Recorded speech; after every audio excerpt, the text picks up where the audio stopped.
Most people think about national parks, they imagine towering mountains, cliffs, or waterfalls, places like Yosemite or Yellowstone. But the Everglades National Park is completely different. Everglades National Park is almost completely flat. In fact, the highest natural point in the park is only about 8 feet above sea level. At first glance, it may not seem dramatic compared to other parks, but the more I researched the Everglades, the more I realized how important it is. Growing up, learning about animals and ecosystems made me curious about where entire ecosystems still function together. I've always been interested in wildlife and ecosystems, and the Everglades stood out to me as of such a unique ecosystem, and because it is one of the few places in the world where American alligators and crocodiles live together. Everglades National Park is located in southern Florida near the city of Homestead. It was established in 1947 and became the 28th national park in the United States. Unlike many earlier parks that were created to protect scenic landscapes, Everglades National Park was created primarily to protect biodiversity and an entire ecosystem. The park protects about 1.5 million acres of wetlands, forests, and marine habitats, making it the largest subtropical wilderness in the United States. It has also received several international recognitions, including designation as a UNESCO World Heritage Site, an International Biosphere Reserve, and a wetland of international importance. The Everglades is not only important for wildlife, the ecosystem also provides a major source of drinking water for millions of people in South Florida. To understand why the Everglades matter so much, it helps to place it within the larger story of the National Park Service. The National Park Service was created in 1916 with a mission to conserve natural and cultural resources while still allowing people to experience and learn from them. Historian Ken Burns famously described the national parks as America's best idea.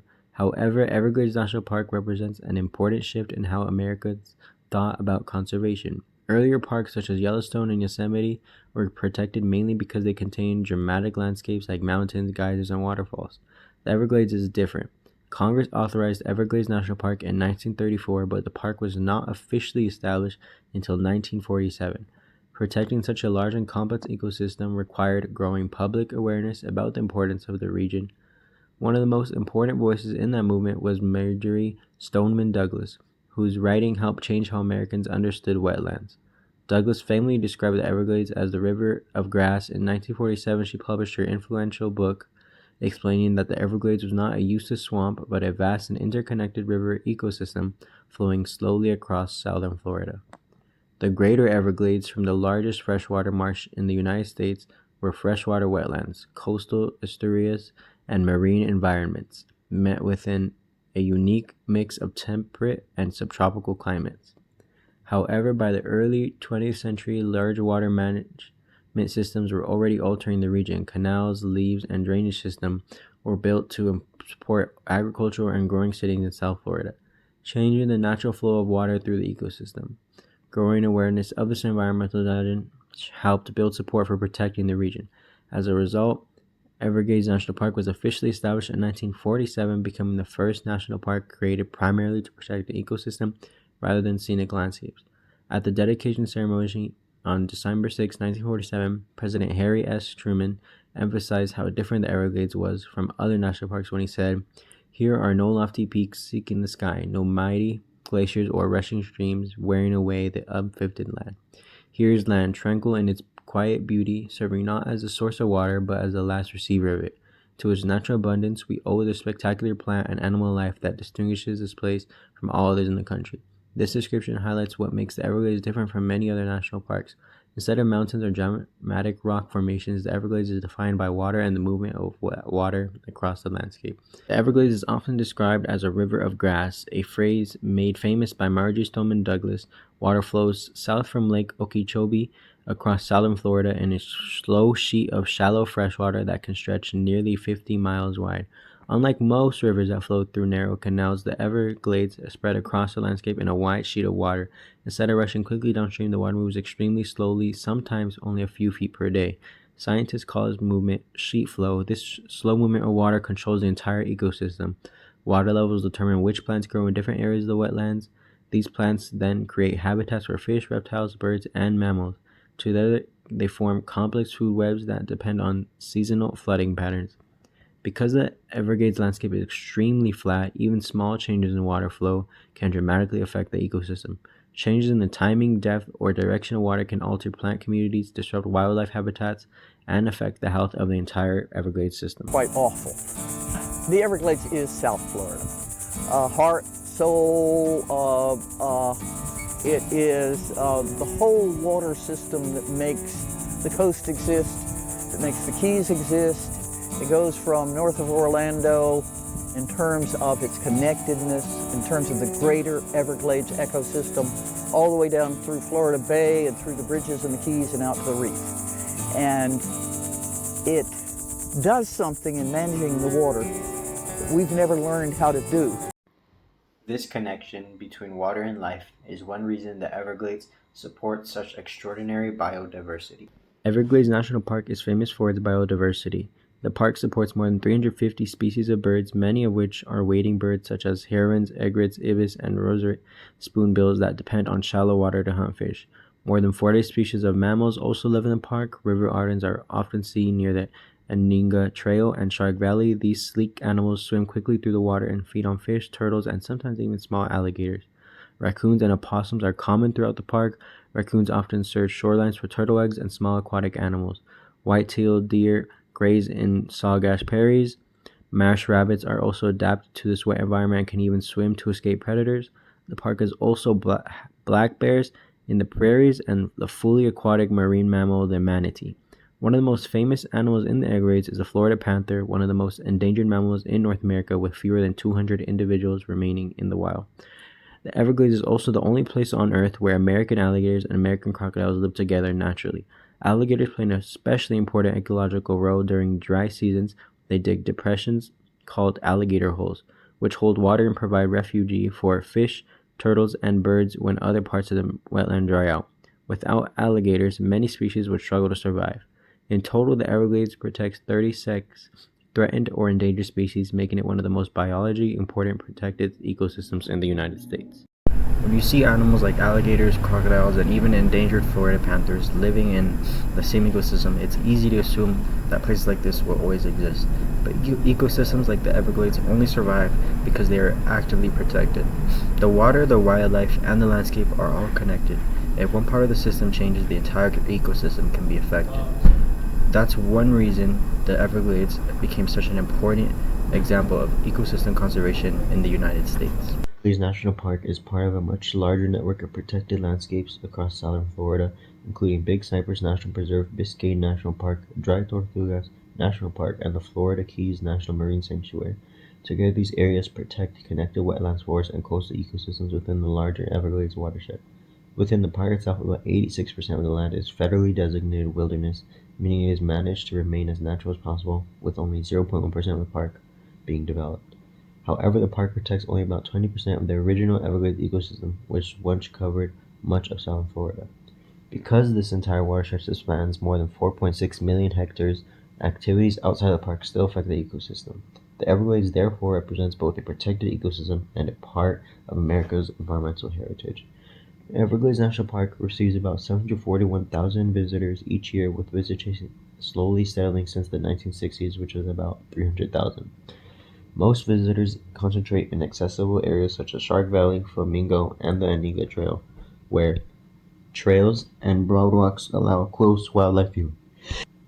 The Aninga Trail is especially popular because visitors can often see birds, turtles, and alligators only a few feet away. Many visitors also explore the park by kayak or canoe through mangrove tunnels, while others fish, camp, or travel by boat through coastal areas like the 10,000 Islands. Because nearly one-third of the park is navigable by water, boating remains one of the most important ways to experience the Everglades. National parks are often described as America's largest classrooms. Learning in parks often occurs through what researchers Falk and Derking call free choice learning, where visitors choose what they want to explore. In the Everglades, ranger programs, wildlife talks, and visitor center exhibits help people understand how the ecosystem works. Freeman Tilden, a pioneer of park interpretation, explained this idea with a simple principle: through interpretation, understanding; through understanding, appreciation; through appreciation, protection. Visitor centers such as the Ernest F. Coe Visitor Center help visitors connect their experiences in the landscape with the science behind the ecosystem. One of the most important figures in Everglades conservation was Marjorie Stoneman Douglas. For many years, the Everglades was widely viewed as a useless swamp that should be drained for development. Douglas helped transform that perception. Historian Jack E. Davis wrote that no one did more than Marjorie Stoneman Douglas to transform the Everglades from the country's most maligned swamp into its most beloved wetland. Her 1947 book, The Everglades River Grass, helped Americans understand the ecological importance of wetlands. Douglas lived to be 108 years old and remained a powerful advocate for protecting the Everglades throughout her life. The Everglades has also been connected to significant human tragedies. One of the most notable occurred on February 12, 1963, when Northwest Orient Flight 705 crashed into the Everglades during a severe storm shortly after leaving Miami. All 43 people on board were killed, making it the deadliest aviation accident within the park's boundaries. Because the crash site was located deep within the wetlands, investigators had to reach it by helicopter, swamp buggy, and on foot. Nearly 97% of the aircraft was recovered, and the investigation helped lead to improvements in weather radar, cockpit instrumentation, and storm navigation procedures used in aviation today. Despite its protected status, the Everglades faces major environmental challenges. One of the most widely discussed threats is the spread of invasive species, especially the Burmese python. These snakes were introduced through the exotic pet trade and eventually escaped or were released in the wild. Because the Everglades provides warm temperatures, wetlands, and abundant prey, python populations expanded rapidly across the ecosystem. Scientific studies have shown dramatic declines in mammal populations in areas where pythons are common. In some regions of the Everglades, raccoons, rabbits, and opossums have declined by more than 90%, disrupting the food web. Other invasive reptiles now living in the Everglades include green iguanas, Argentine black and white tegus, brown anoles, and several species of non-native geckos, with complete with native wildlife for food and habitat. However, invasive species are not the only thing. They are only one part of the controversy surrounding the Everglades. Really the lifeblood of the Everglades. It's what feeds it, nourishes it, and sustains it. And Mother Nature to this day continues to give us the luxury of 60 inches of rainfall annually. But because of the way we've tinkered with the system down here for the past century, the water just does not flow in the same way that it used to down here. And that presents a problem because now on a day-to-day basis, we struggle between the needs of our natural systems down here in South Florida and the demands of our growing, burgeoning populations around it. Another major issue is water diversion. During the 20th century, canals, leaps, and water control structures were built across South Florida to support agricultural, prevent flooding, and allow for urban development. These systems dramatically changed how water moves through the Everglades. Instead of flowing slowly across the landscape in natural sheet flow, much of the water is now redirected through canals or stored in reservoirs. As a result, fresh water entering Everglades National Park has been reduced about 60% compared to natural historical flows. Climate change adds another challenge. Rising sea levels are pushing saltwater further inland, increasing saltwater intrusion into freshwater ecosystems and damaging coastal habitats. Together, these issues show that the Everglades is not an isolated wilderness. It is part of a much larger watershed shaped by agriculture, cities, and environmental change. In response, the United States government and the state of Florida launched a comprehensive Everglades restoration plan, one of the largest ecosystem restoration efforts ever attempted. The goal is to restore more natural water flow across the Everglades while improving water quality and protecting wildlife habitats. This effort is not about returning to the Everglades to an untouched past. Instead, it is about repairing what can be repaired while recognizing that ecosystems and human societies are deeply connected. Researching the Everglades changed how I think about conservation. In this course, we discussed ideas like institutional ethics and heritage stewardship. Their ideas suggest that national parks are not just protected places, but responsibilities passed down across generations.